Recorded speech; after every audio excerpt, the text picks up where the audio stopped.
ಆತ್ಮೀಯ H16 ಅರ್ಥಾತ್ ಹೇ ಸಿತಾರಾಮದ ವೀಕ್ಷಕರೇ, ನಾನು ನಿಮ್ಮ YMI ಅಥವಾ ಮಲ್ಲಪ್ಪ ಜೊತೆ ಅವರ ಆತ್ಮೀಯರೇ, ದೆಹಲಿ ಸರ್ಕಾರ ಅಂದರೆ ಕೇಜ್ರಿವಾಲ್ ಸರ್ಕಾರ ಇತ್ತಲ್ಲ, ಅದು ಬಿದ್ದು ಹೋಗ್ಬೋದಾ ಇವತ್ತಿನ ರೇಖಾ ಗುಪ್ತಾ ಅವರ ಸರ್ಕಾರ?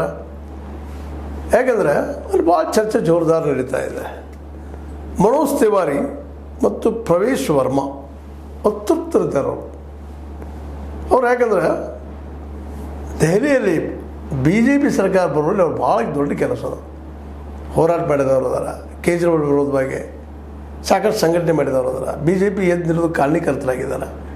ಅವರಲ್ಲಿ ಯಾರಾದ್ರೂ ಚೀಫ್ ಮಿನಿಸ್ಟರ್ ಮಾಡ್ಬೋದು, ಮುಖ್ಯಮಂತ್ರಿ ಮಾಡ್ಬೋದು ಅನ್ನೋಳಗಾಗಿ ರೇಖಾ ಗುಪ್ತಾರನ್ನು ಮಾಡಿಬಿಟ್ರು. ಯಾಕಿದು? ಇದರಿಂದಾಗಿ ಸಹಜವಾಗಿ ಮನೋಜ್ ತಿವಾರಿ ಅವ್ರನ್ನಂತೂ ಇನ್ನೂ ಜೋರ್ದಾರ್ ಅಂತ ತೃಪ್ತಿ ಅದ. ಯಾಕಂದರೆ ಉತ್ತರಾಖಂಡದ ಪೂರ್ವದ ಉತ್ತರಾಖಂಡದ ಹೆಚ್ಚು ಕಡಿಮೆ ಭಾಳಷ್ಟು ಜನ ದೆಹಲಿಯಲ್ಲಿ ವಾಸವಾಗಿದ್ದಾರೆ. ಆ ಜನರ ಮತ ಸಾಕಷ್ಟು ಅದಲ್ಲ. ಪ್ರವೇಶ್ ವರ್ಮಾ ಸ್ವತಃ ಕೇಜ್ರಿವಾಲ್ ಸೋಲಿಸೋರಾಗಿದ್ದಾರೆ. ಹೀಗಾಗಿ ತಮಗೆ ಬರ್ಬೋದು CM ಸೀಟಾ ಅನ್ನುವಂಥದ್ದು ಅದು ಸುಳ್ಳಾಗಿದೆ ಇವತ್ತು.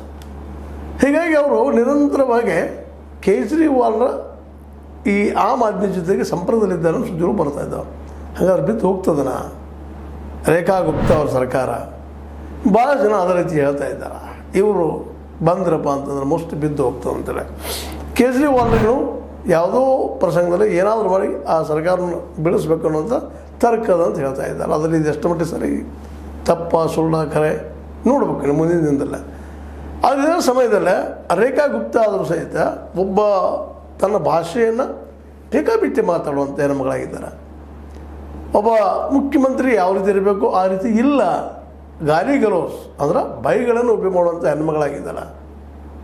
ಹೀಗಾಗಿ ಸ್ವತಃ ಕೇಜ್ರಿವಾಲ್ಗೂ ಸಹಿತ ಅವ್ರ ತಾಯಿ ಹೊಟ್ಟೆಯಲ್ಲಿ ಕಳಿಸ್ತೀನಿ ಅನ್ನುವಂಥ ಮಾತಾಡಿದ್ದಾರೆ. ಇದೇನು ಸಣ್ಣ ಮಾತಾಡಲಿ. ಒಬ್ಬ ಮುಖ್ಯಮಂತ್ರಿ ಆಗಿದ್ದಲ್ಲಿ ಇದು ಇಂಥ ಮಾತಾಡೋರು ತಪ್ಪು. ಅದ್ರ ಜೊತೆಗೆ 2500 ಮಾತು ಇಲ್ಲ, ಹೆಣ್ಮಕ್ಳು ಕೊಡ್ಬೇಕಾದ ಮಾತಾಡಿ